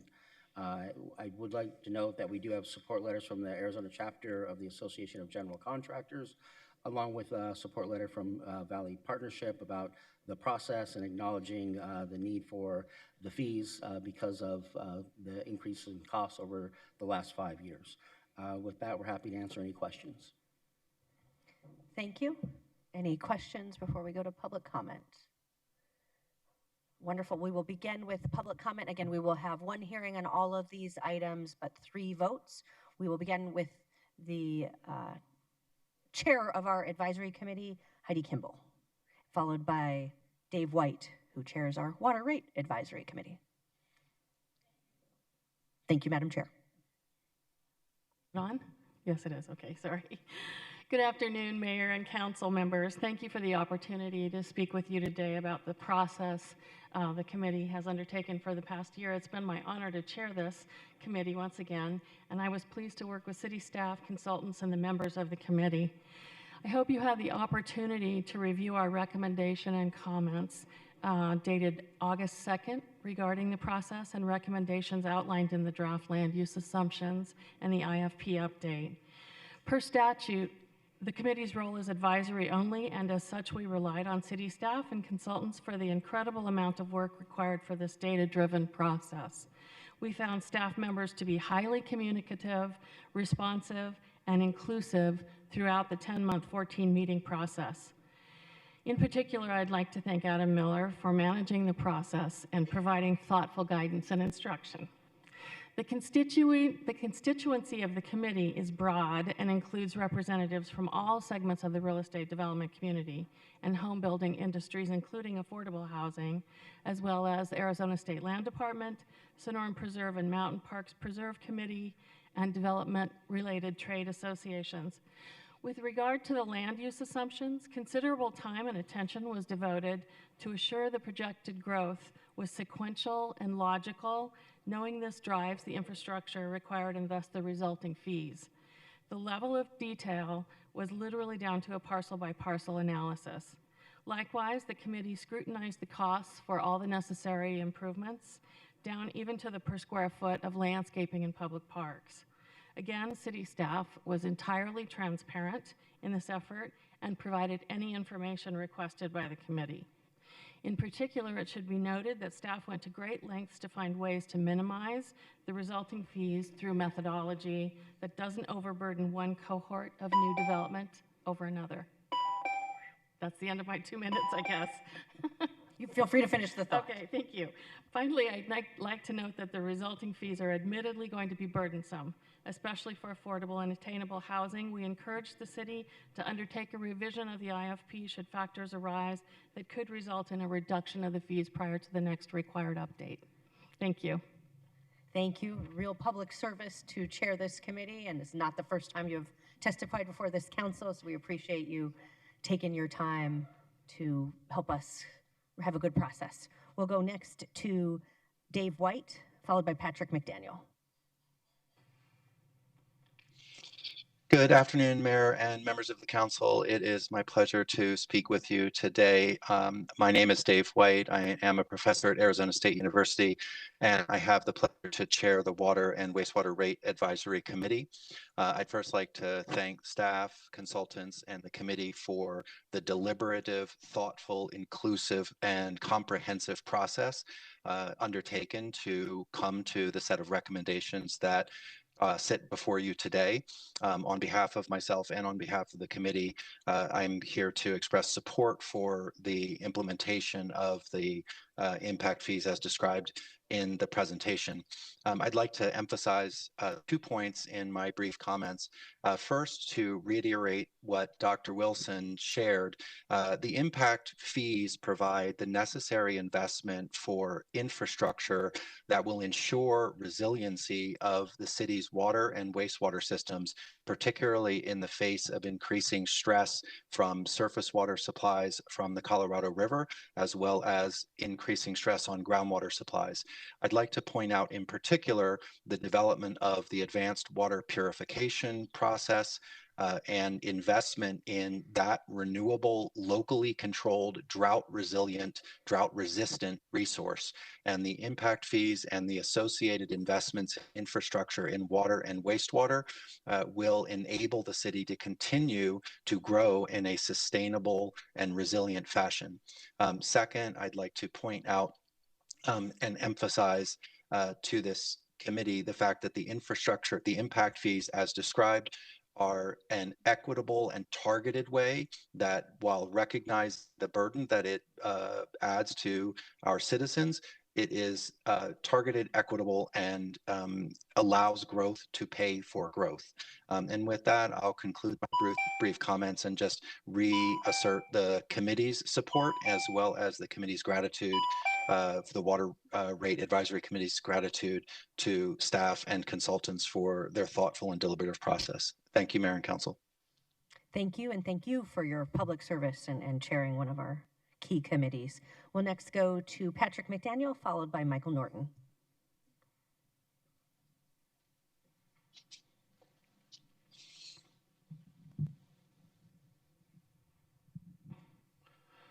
Good afternoon, Mayor Gallego, members of council, and city staff. Thank you for the opportunity to speak today. My name is Patrick McDaniel, and I'm here today speaking in my role as Advocacy Director for Phoenix Community Alliance and on behalf of our Central City Planning and Development Committee, as well as our Social and Housing and Advancement Committee. First, I would like to thank city staff, and as well as the committee for all of the work that they did to put into these fees. This was quite a process, and we understand that a detailed amount of work went into these, so we'd like to express our appreciation for that. I understand that the fees will be most likely approved today, but I'm just here today to ask that the council and staff look forward towards the future and how these fees might be reconsidered to encourage the development of all classes of housing, including affordable housing in downtown. Members of our Central City Planning and Development Committee collaborated in a working group with the Planning and Development Department that led to changes in the Chapter 12 Downtown Code. Please consider these collaborations in the future as we look to address the next round of impact fees. Potential ways to lower impact fees, especially in our downtown balance of city interests of PCA, include a conversation about offsets and credits, reconsideration of multipliers for multifamily projects, working within statute to grandfather in projects that were already addressed. Thank you for addressing that. The constant streamlining and perfection of the permitting and approval process, to which Director Bednarik and his staff have made great strides in the last year. Collectively, these potential reductions assist in lowering overall cost to developers and ultimately to residents. Affordable housing and workforce housing are crucial to the downtown fabric. One question that I respectfully pose to council and staff is, what resources can the city dedicate to assisting in the construction of affordable housing as they relate to impact fees? The city currently has been pledged contributions to the Affordable Housing Fund by developers in lieu of affordable units in their projects. Can stipulations be made to ensure that these monies go to projects guaranteed towards 60% less AMI or less? Doing this would allow the city to collect on proposed impact fees. Finally, I would like to wrap up by saying that PCA organized the charrette for the 7th Avenue and Washington redevelopment that was voted upon earlier. One of the big conversations that we had was to think bold. You gotta come back for public comment because that's a different agendized item, and I won't be in trouble with the city attorney. But it'll be very soon, I think. And a very important, we would like to hear what you have to say, but in a legal way. Michael Norton is our final speaker. Mayor Gallego and City Council, thank you very much for the opportunity to speak. I speak today on behalf of the residents of the Rogers Ranch community, the Rogers Ranch Residents Committee, and the governing board and the president of Rogers Ranch 2 HOA and its manager, Vision Management. Over the last 2.5 years, we've watched the development of the impact fee discussions, as well as the development of the 10-year master plan for parks. And what we've realized is that while new development pays for new infrastructure in most cases, because you cannot build a new subdivision without pipes, you can't build a new subdivision without roads, parks are a completely different story. Parks have been delayed capital expenditures, which have lagged between 15 and 40 years behind the development of new communities. And that situation is not going to be resolved by the impact fees. We want to be very clear that we strongly urge the city to approve the impact fee proposal, but we also strongly urge the city to recognize that when we are done with the impact fees, over 120 of the 184 acres of park property in the Southwest region will still not be parks. By the year 2040, we will still have up to 120 acres of bare land where neighbors are still disappointed because the parks have not been built. This is a great step and one that needs to be made, but it is just one of many steps that will be required to solve the unique problem of underfunding of the capital expenditure project for parks. I thank you very much for the chance to speak. Thank you. That is our final public comment. Probably important to that final comment, the state legislature amended the statute that governs these impact fees to really restrict what we could do related to parks. It was a more flexible tool earlier, but is now a little bit more restrained in that way. But if you, Michael, could convince them to change it, I think you'd have willing partners at the City of Phoenix.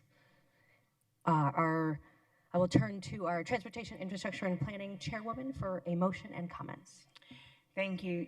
Just a couple quick comments. I've known Heidi for years, and she works for a wonderful development organization. And for her to get up here, I know it's hard because it's your company that'll be paying some of these fees. So I really appreciate your thoughtful comments.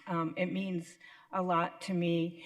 Impact fees are important for the growth of the city, but impact fees are paying their fair share. We all still pay a fair share as well when it comes to growth. So as a taxpayer of Phoenix, I too pay for growth. And I know when you work on these impact fees, you take all those factors into place. We did get a letter from Valley Partnership. They had some comments, so I want to include those in my motion. Also, we heard from the Arizona chapter of the general contractors. So it certainly looks like you've done your job in outreach to all the different players that work within the development community. So with that, I'd like to make a motion to approve the development impact fees specified in the Development Impact Fee Report dated February 11th, 2025, based on the infrastructure improvement plans approved December 18th, 2024, and adopt the related resolution. I also would like to direct staff to conduct the following, and these were some of the points that we did hear from the development community. A, continue pursuing outside funding to reduce the costs of advanced water treatment infrastructure. B, track actual inflationary costs compared to the projected costs that were applied in the infrastructure financing plan. And if the actual costs are significantly less than the projected costs, then we could amend the IFP. Evaluate actual project delivery, including the administrative and design costs on city-managed capital design projects to inform future infrastructure improvement plans and the resulting impact fee updates. Thank you. I hope you got that. Second. Okay. I've got a copy if you need it. We have a motion and a second, and I bet the councilwoman would be willing to read it again if any council members need that. I have a question for the team. The highest fee is in an area where the state land department is a huge landowner. Does this benefit them, and were they consulted about the infrastructure that would go into this area? Mayor, members of council, yes, the Arizona State Land Department had a representative that attended all of the ad hoc committee meetings, and they are the beneficiaries. The trust is a beneficiary of the most expensive impact fee area in the Northeast, because the charges that make it the most expensive are to recapture trust monies that are being applied to taking the rawhide wash that goes through that project and that property out of the floodplain and build a naturalized wash corridor that saves them from having to sell land that somebody would have to build the dirt up 20 to 30 feet to get out of the floodplain if they did not invest in this. So this is a way that the State Land Department, as the landowner, the City of Phoenix, and the Maricopa County Flood Control District are investing in that area to make ultimately the trust land more valuable when it is sold, but then the impact fee will be paid by whoever develops it to then repay the trust. And so that's an excellent example of the trust is using its resources to make the trust land more valuable. That is great news, particularly for our students who will benefit from the more valuable trust land. So a good partnership between the state and the city. Additional questions? Councilwoman Hodge-Washington. Sorry, mine is not really a question, but it's more so of a comment. I wanted to also recognize the dedication and diligence of the departments involved in the advisory boards for your hard work on this and diligence on this. You were asked to determine the fee increase that's necessary to continue growth, and I think you specifically did that in a way that was very thoughtful and thorough. And I think one of the things that you kind of glossed over, and I think I want to highlight for you, was your efforts that led to a reduction in the preliminary impact fees. In some cases, we saw reductions of up to as high as $11,000, which continues to allow for responsible growth in an equitable and logical manner, ensuring that no one area was unduly burdened. And I really appreciated your responsiveness to the community feedback and the collaborative spirit in which that was shown throughout the process. The fact that we have support from development partners for a fee increase is a testament to the work that has been done thus far. And I just wanted to say thank you for all that you've done to move this forward, to ensure that we continue to have the resources necessary to continue to invest in our city, including one of our all pet projects is needed project, the advanced water purification, which will help us to continue to be more independent when it comes to water resources, given all the things that we are experiencing with the Colorado River. So I just wanted to say thank you for the diligence on that. Well said. Councilwoman Pastor.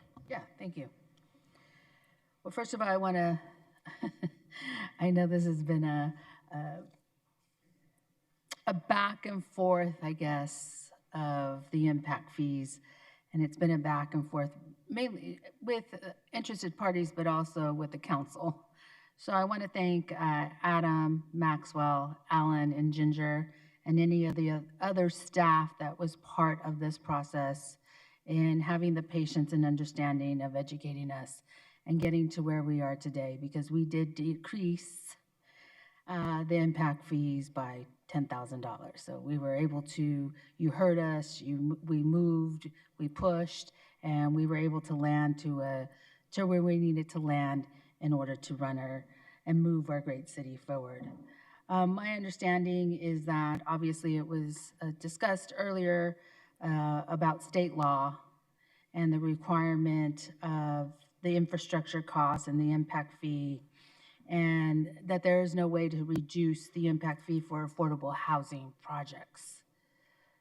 If we were to do that, what would we have to do that?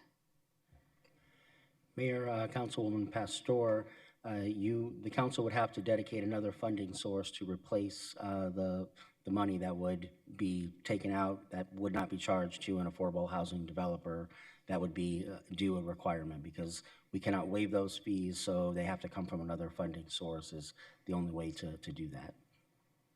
And that would come from another funding source, I'm assuming the general fund, or we would have to raise money or raise rates? Can you add clarity to that? It would just depend on what type of program you're talking about, and there could be a variety of funding sources from it, from the general fund, from user fees if you're talking about water things, but in general, it's going to take a complete other source to backfill those monies, because we can't waive them. And I would say that the water rate has their own issues associated with being able to do that. It's not something that is a straightforward way to make that happen. It would really have to come from a general fund, because the water department operates it as a utility, and so they're charging customers for a service. If the council wants to do something different, they have to find other monies to cover the utility costs, the same as they would cover the impact fee program. Thank you for that. My other understanding is that impact fees are really for public infrastructure, and that public infrastructure is water, sewer lines for new homes, could be also not necessarily for fire stations, but that does get embedded because they need the water and the sewer in order to operate. And that's the purpose of impact fees. Mayor, Councilwoman Pastor, that is correct. The purpose of them are to provide that backbone infrastructure that serves new development, that then new development projects can plug in their infrastructure and their requirements to those to be able to sell homes or have businesses move in, or whatever the proposed development is doing. And I also believe the probably unprecedented inflation right now that we're seeing, other than groceries, is impacting infrastructure and all the materials that we need, and in a way we need to be able to, in order to make us build or be able to build the infrastructure, we're going to have to raise our fees. Mayor, Councilwoman Pastor, you are correct. We are just reflecting what costs are today because of inflation, and that's what is in there to serve the area in the future. And if we choose not to raise the impact fee, what does that do to the system? Mayor, members of council, that would impact the system in some different ways depending which part of the city you are talking about, to some areas not being able to support much more development because critical infrastructure is at capacity, to some areas being able to support some development, but you would end up eventually not being able to have much development happening because these critical infrastructure items are necessary for development to continue. Okay. And I guess my final question is, and you can explain it to me or correct me if I'm wrong. Really what's happening is the cost is up front, and then in order for, through impact fees, the impact fees don't really cover the total cost of what we're building. Impact fees is a piece of the pie as we are continuing to grow in the north, and there's a demand, but it's not the complete cost of all our infrastructures and the maintenance and the build-outs that we need to do in the north. Mayor, Councilwoman Pastor, you are correct. State law requires that we offset some of the upfront capital costs for other fees that are collected and other taxes that are collected to specifically fund various items.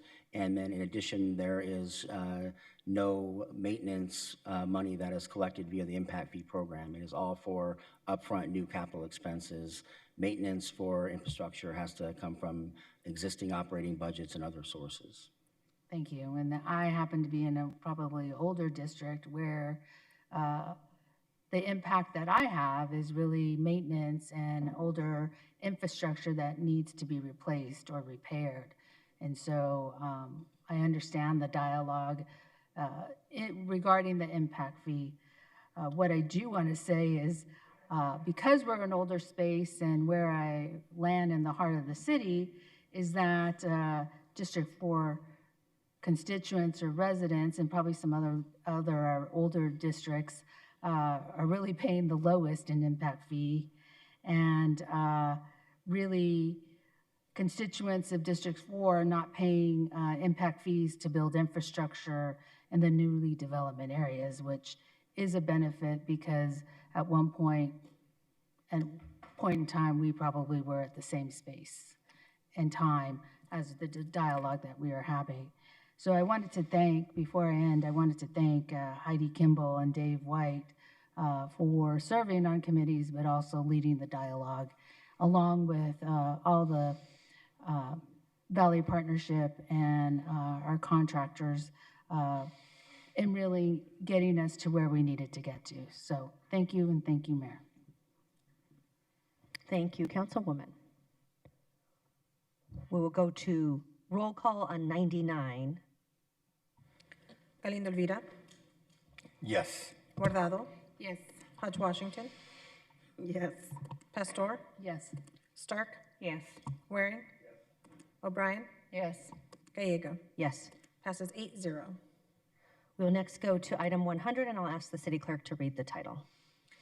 Item 100 is for ordinance G 7375, an ordinance relating to development impact fees and water resource acquisition fees by amending Phoenix City Code, Chapter 29, Section 29-3, Section 29-4, Section 29-5, Section 29-8, Section 29-9, Section 29-10, Section 29-11, Section 29-12, and repealing and replacing Section 29, Appendix A, and amending Chapter 30, Section 30-4. Nicely done. Vice Mayor, do we have Councilwoman Stark, do we have a motion? I have the motion, and I just amazed at how quickly Denise can read that ordinance. Wow. I make a motion to approve ordinance G 7375, amending Phoenix City Code Chapters 29 and 30 to update the fee schedules and make other code modifications and adopt the related ordinance. Second. Any comments? Roll call. Galindo Elvira, Yes. Guardado, Yes. Hodge Washington, Yes. Pastor, Yes. Stark, Yes. Waring, O'Brien, Yes. Gallego. Yes. Passes 8-0. Item 101, will the city clerk read the title? Item 101 is for ordinance G7376, an ordinance relating to development occupational fees, impact fees, and water resource acquisition fees by amending the Phoenix City Code, Chapter 19A, Section 19A-2, Chapter 19B, Section 19B-2, Chapter 19C, Section 19C-2, and Chapter 19D, Section 19D-2. Do we have a motion? Yes, I'd like to move to approve ordinance G7376, amending the Phoenix City Code, Chapter 19A, 19B, 19C, and 19D related to sewer and water development occupational fees, and adopt the related ordinance. Second. A motion and a second. Any comments? Roll call. Galindo Elvira, Yes. Guardado, Yes. Hodge Washington, Yes. Pastor, Yes. Stark, Yes. Waring, O'Brien, Yes. Gallego. Yes. Passes 8-0. All right. Thank you to the team who has been working on this for more than a year. And thank you to all of our community members, business leaders who participated in the process to get us here today. All right, in our 792-page meeting packet, we have our grand finale agendized item, which is at the northwest corner of Central and Broadway Road. Councilman Galindo Elvira, I feel like you got to make this motion. Before I make a motion, Mayor, I want to yield to my colleague, Laura Pastor. I believe she has some questions and some clarifications she'd like. Thank you. I have some clarifications. When the RFP says temporary, temporary means what? I mean, I know what temporary means, but how long would this RFI be in existence? Mayor, Councilman Pastor, it's staff's intention that it would initially be issued for a 2-year period of time, and then it would be able to be extended based on the issuance of a future RFP for the redevelopment of the site. And could this be monthly, or does it go monthly, or how does this work? Mayor, Councilman Pastor, we could accept offers from any proposers for different terms that would be there. Our intention would be that it would be with one entity that would then be able to sublet to others that would come into the area. So it would be, our intention would be we would start with 2 years, and then if we needed, it could go month to month moving forward. Now, the entity that wins the request for interest from the city, which of course would come back to the city council, the intention would be that whoever is the master lessor, they could lease to someone on a month-to-month basis. Oh, okay, so there could be a possibility of an award, and then they could have, I'm going to say, subleasers? Mayor, Councilman Pastor, that's correct. Okay, okay. And that's the correct term. That's good to know. And then how soon will it be activated? Like, how soon will the RFI be crafted and go to the community? Mayor, Councilman, released. Councilman Pastor, should the council move approval of the item today, staff would get to work right away and get that out into the market. So let's say this is the first week of April. I'm going to get shot by our staff, but we would have it out in June. Okay, thank you. And then I just want to be clear and maybe clarify that I'm going to read a statement that I received.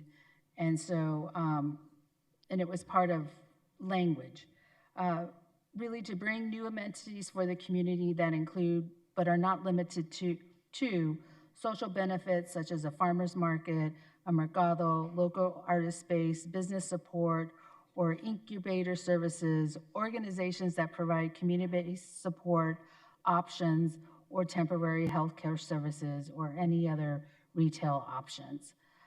It's not clear in the packet that those are some of the things that could possibly go there or work as a collaborative, because it just says such as healthy food options, healthcare services, or other retail options. It's not very clear that that could happen. So I just wanted to put it on the record.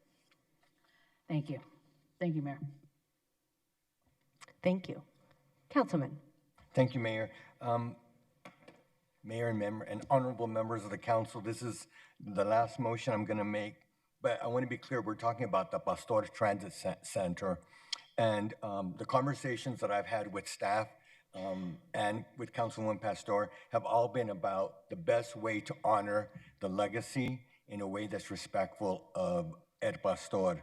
We want the owner, the operator, and potential lessees for the services to speak to the dignity of Ed Pastor's service in Congress and the values of support for community, assistance for the underserved, and a steadfast commitment for culture. We want to make sure that it is not a place that others will consider of little value. There must be a significance to this building in honor of Ed Pastor, and especially with the announcement of light rail coming up and down on June 7th.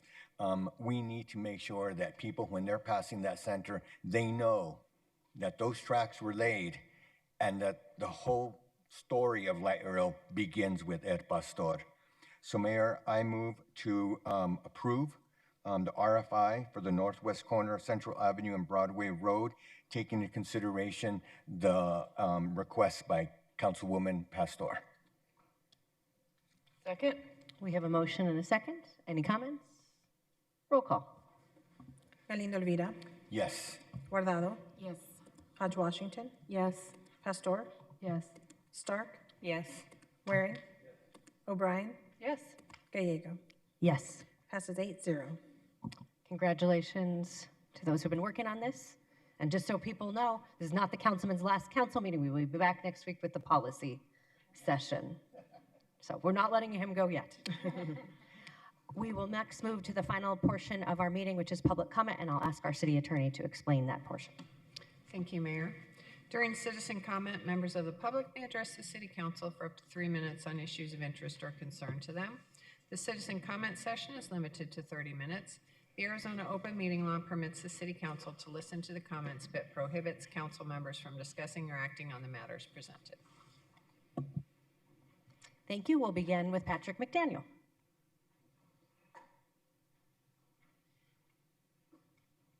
And Patrick will be followed by Christina Tyler.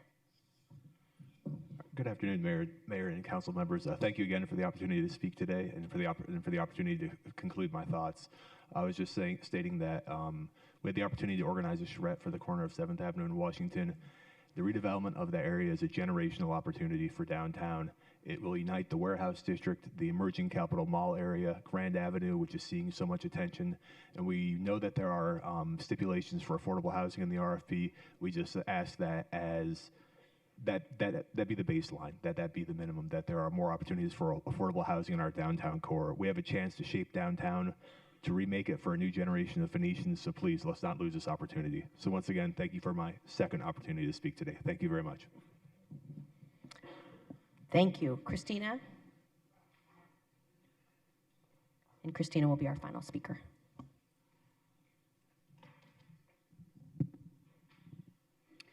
Hi, so the reason why I'm here speaking today is because, one, I have not been able to get a hold of you, Ann O'Brien, or anybody within your office.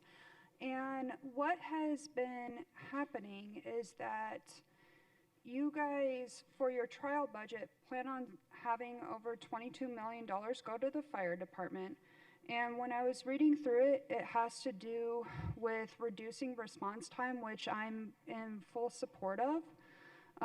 However, the thing is what I don't understand is why the city of Phoenix is still not partnered with the nonprofit organization who created an application called Pulse Point, which if you do not have the app, I would recommend for individuals to download it. It is a free app, and in no way, shape, or form am I incentivized or paid or anything like that to encourage people to have Pulse Point or to partner with Pulse Point.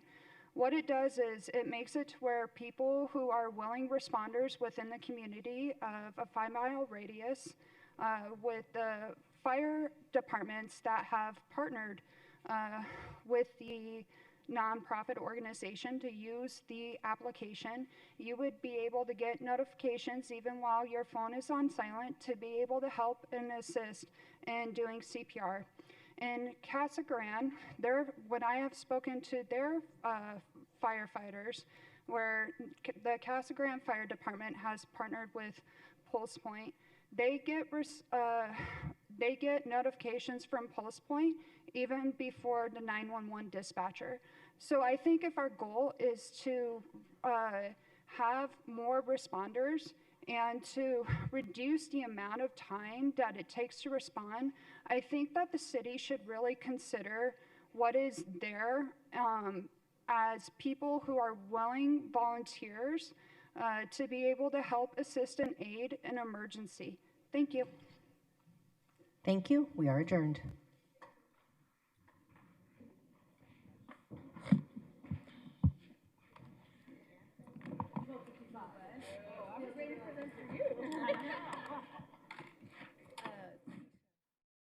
The kids' eyes light up. We made like a little tiny flashlight with LED lights, copper tape, battery, and a copper clip.